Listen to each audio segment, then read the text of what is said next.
వయసు వచ్చినా కూడా నీకు అవసరం తెలియదా అంటే అసలు అది కదులుతుందని ఇవన్నీ నాకెక్కడ దగ్గర తీసుకున్నాను కానీ కొంతమందికి ఎంత ఒత్తినా కదలవు. మనం ఏం చేస్తాము?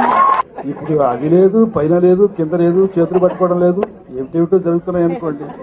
జరిగి ఆఖరికి మగవాళ్ళు కాకుండా 15 సంవత్సరాలు పోతారేమో అని నాకు.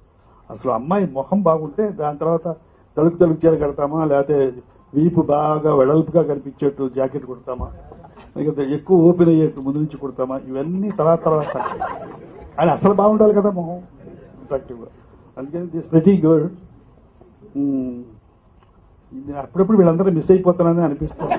లోపలేమో ఈ వయసులో పరిగెత్తాలని అనిపిస్తుంది, ఇవన్నీ వీళ్ళు చేస్తుంటే మనం అయితే ఇట్లా చేస్తాం అనిపిస్తుంది. మళ్ళీ అదేమో శరీరం ఏమో కోఆపరేట్ చేయాలి. దీనికి పెద్ద ఇబ్బందులు జరుగుతూ ఉంటాయి. This is life everyone will undergo this. ఏమనుకోవద్దమ్మా, అమ్మాయిలు బట్టలు బాగా వడదీసేస్తున్నారు.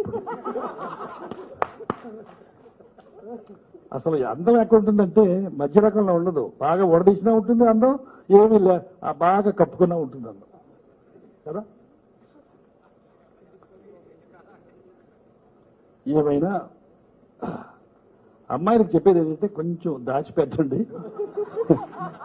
నాబోటి వాడికి కూడా మజా కలుగుతుంది.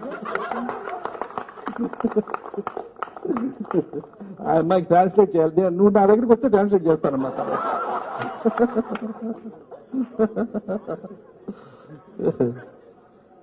ఎందుకు చెప్తానంటే నేను పాటించిన లక్షణాలు ఏదో ఒకటి చెప్పాలి కదా మీకు. మరి లేకపోతే ఒక్క నిమిషంలో పిలిచారు, నేను ఓపెన్ చేస్తాను, అయిపోయింది, ఆశీర్వదించేశాను అంటే మరి ఏదైనా ఈ పెద్ద మనిషి ఏదో వచ్చాడు నిన్ను పిచ్చాడు.